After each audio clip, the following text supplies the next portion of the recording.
In light of that shooting, the issue of mental health in children has risen to the surface, and 23 ABC's Mark Christian has more about that and a mother whose blog about her own son's mental issues has gone viral. Mark's in our newsroom tonight. Mark? That's right. A mother in fear of her 13-year-old son's violent behavior blogged about her concerns that eventually he could hurt others, and thousands chimed in. There are homes that know nothing of the reality of raising a troubled child, but there are many that do. Liza Long put hers in the second group in a blog posting over the weekend called "I Am Adam Lanza's Mother" that rocketed around the world. "I love my son," she wrote, "but he terrifies me."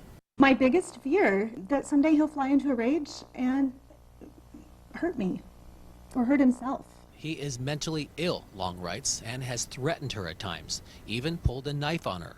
She called this a cry for help, one that was immediately echoed in a remarkable way by other parents across the country and to ABC News. I'm afraid for my daughter.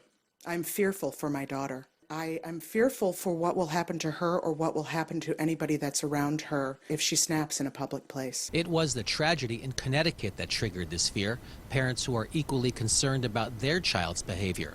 Local mental health experts say Long's blog highlights what many parents are dealing with. How difficult it is when you're afraid of your own child. That's what she was talking about.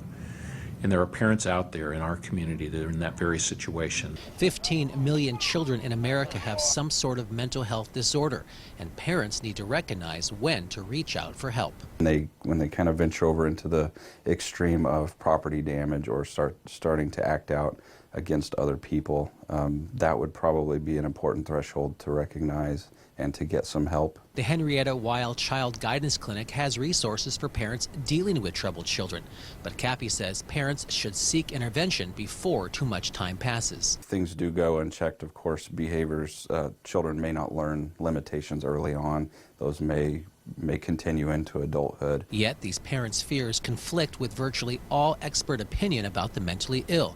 Statistically, they're not dangerous to the community at large.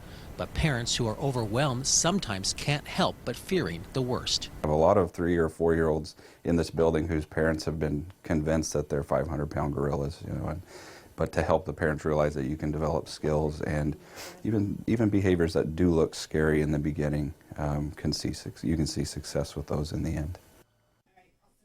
Now, parents looking for more resources can go to our website at turnto23.com and click on the Seen on TV banner. From the newsroom, Mark Christian, 23 ABC.